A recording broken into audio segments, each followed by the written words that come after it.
Hey guys, welcome to Manifesting Better. I'm back with another video and another topic that needs to be addressed. I also have an Instagram account. The link for that is in the description box below. Coaching is also available. The link for that too is in the description box below. 5 reasons why you are struggling to manifest. Hey guys, hope you're well. And in this video, I want to talk about 5 reasons why you might be struggling to manifest. So I'm going to be talking about a few things here, which are probably things that might be slightly triggering. So this is your trigger warning because I am not going to hold back. I feel that honesty is the best way to be able to help someone, and self-honesty is the best way to be able to help yourself, which is my first point. So the very first reason why you're not being able to manifest is because you're not self-honest. Let me explain something. You can lie to the world, you can lie to me, you can lie to your friends. Eventually you cannot lie to yourself, and also the world outside of you, which is a reflection of you, is not going to lie to you, right? When we often say that we are doing something or we are not doing something, which means when we often say, no Karan, I am consistent with my mindset, I'm not complaining consistently, I'm not stalking my person, you don't have to tell me, because the world will tell you the answer, right? The world will show you the answer. And when we see the answer from the world, it's not something that we like. A big reason why people struggle to manifest is because they are not honest with themselves at all. Now, this doesn't come as a shock because I haven't been honest with myself many times, because we would rather accept that we are doing everything correctly and the process is not working, because then at least we would have something to blame. But when we are actually able to be honest with ourselves and we understand and accept our inadequacy, then we can change it. But it requires effort, it requires time, it requires to feel a little bit bad about yourself, right? Sometimes feeling bad about yourself for a while is not a bad thing. If I'm guilty of something that I consistently keep doing, which I know is actually harming my process and harming my progress, then I should feel a little bit guilty. Only good thing that can come from that is that I can learn that I have to change this, that behavior does not have any more room in my life right now, that I don't have to settle for this behavior anymore.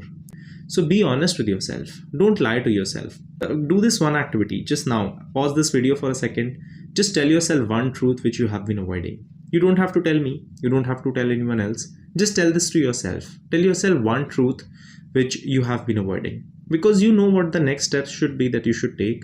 It's just that sometimes we are not in a position where we want to accept it. So be self-honest. It will help you wonders.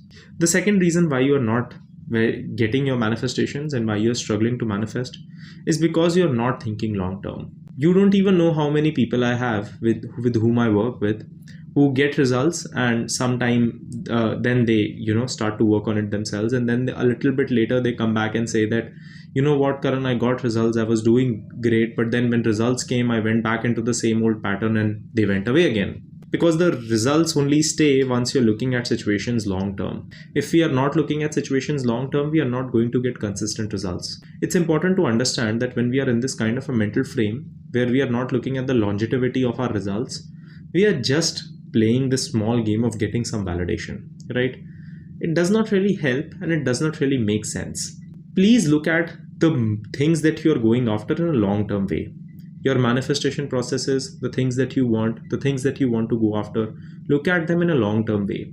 Because only when you would be able to look at them in a long-term way would you be in a position where you would be able to get long-term results. You can get small movements, right? You can get your person to text you, to reach out to you, to ask you out on a date. And if it feels like a win right now, that's fine. It can feel like a win. But understand that the version of you who will get that date wouldn't consider that date a win. They would eventually want the next thing.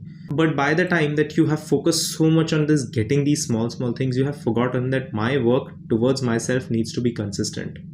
This is not something that you are doing for a temporary basis. The whole process is for a permanent change. And for a permanent change to happen, I need to permanently work on myself. Now, this does not mean that you have to heal completely to get results, because that does not exist. You cannot heal 100%. That is something that will never happen. And that you will have a perfect self-concept. Again, that does not exist, because your self-concept would always be something that you would keep working on and you would keep on improving as life goes on. At any level you get, you would always have another level where you would want to be. But accepting the fact that I need to keep doing the things that got me the results and not abandon them every time I get some movement is very crucial for you to be in a position where you can attain long-term success. The third part, You are consistently judging the how. We as a humans are accumulation of our beliefs, our past, our circumstances, the things that we have seen, our parents, our family, our friends, the movies that we see, the sports that we play, the schools that we go to. Based on all the stories that we learn from these places, we have a general idea of how things should be, right?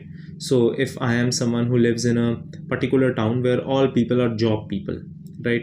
Then in my mind, the idea of how to make money is probably a job. You can be different, but usually that's the case. If I come from a family of business and the people around me are people who are business owners, then I would probably want to start a business. So similarly, we predict the how for every manifestation we go into. Now the thing with that is that the how is not in our control. And because the how is not in our control, whenever it goes slightly differently or slightly away from what we were predicting it out to be, we mentally react. We assign it a meaning, we judge it, we then start to react and go back to our old self. Because of which we call circumstances opposite, which might not be opposite in the first place. I even discussed this in one of my previous videos in detail. You need to understand that the how is not in your control. And if it was, then in some way, shape or form, you would sabotage it.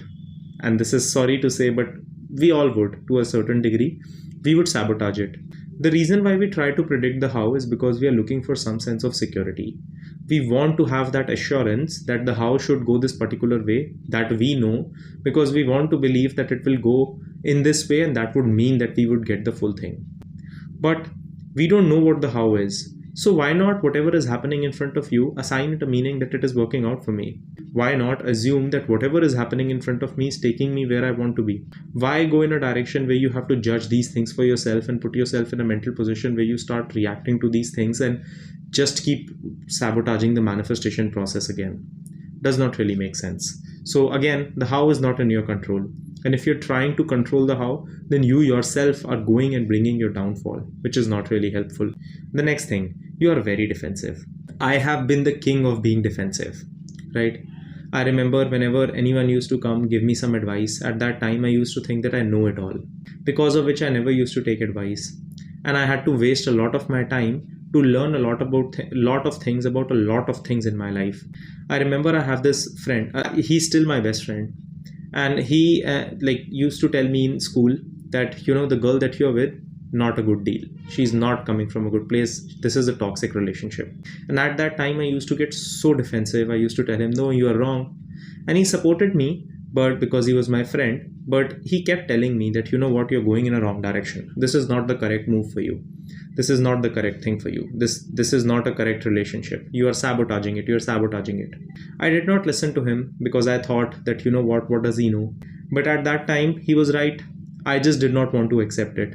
And even though I knew it inside of my heart, I just did not want to accept it. Because accepting it would have meant that I would have had to break the shackles of a lot of barriers that I have created around myself and a lot of ideas through which I guide my life with. That's not something I wanted to do, because that would have meant abandoning the identity of the chaser that I held so dearly. And at that time, chasing that person was the only way for me to feel important. I used to feel that if I keep chasing her, at least someone will like me. That was my self-concept at that time. Now that I realize it, if I would have been more open, I would have been in a better place in my life way sooner. Maybe I wouldn't have to go through a few more heartbreaks if I would just have accepted then that maybe I'm doing it wrong. I get so many clients who get defensive. At first, a lot of them, most of them come back and say that, you know what, Karan, the first session you said this, at that time I did not agree. Now after the first session, I totally agree this. I applied this and I got results. And some people go in a different direction, which is completely I wish them well. But it's important to understand that the truth doesn't change because we don't want to accept it. If I am in a toxic relationship, at that time, I need to stop chasing, right? I remember I was recently having this session with one of my clients, very lovely person. And at that time, she told me about her situation and she was in a very, very chasing energy. She was chasing definitely. And I told her that, you know what, you have been chasing. This is right now the toxic behavior has been coming out from you, not from him. You have been the one chasing him. You have been the one sabotaging this. We had a great chat about this. And she came and told me immediately after the session, you know what, all my impulses were telling me to be defensive, but as soon as I accepted it, I understood what you were saying and I'm never going to chase again. My worth is way more important than that. So understand that being defensive is not going to get something. Maybe open yourself up to the experiences and the things that the world is trying to teach you. Then you will learn and you would be able to get better. The next thing, you are doing the techniques for the sake of it. Now, I personally feel that techniques should be used to recreate the feeling that I have the thing that I want, right? That does not mean you will always have that feeling. It just means that you can and you should focus on recreating that feeling rather than just doing the techniques for the sake of them. A lot of times what we are doing is we are doing the techniques, then later reacting, then doing the techniques, then later reacting, then doing the techniques and then later reacting, which does not make sense as we keep on recreating the version of us who does not have what we want. And we keep getting into this mental position of hurting ourselves, even though we keep telling ourselves that, you know what, even though I'm doing the techniques, why isn't it working out?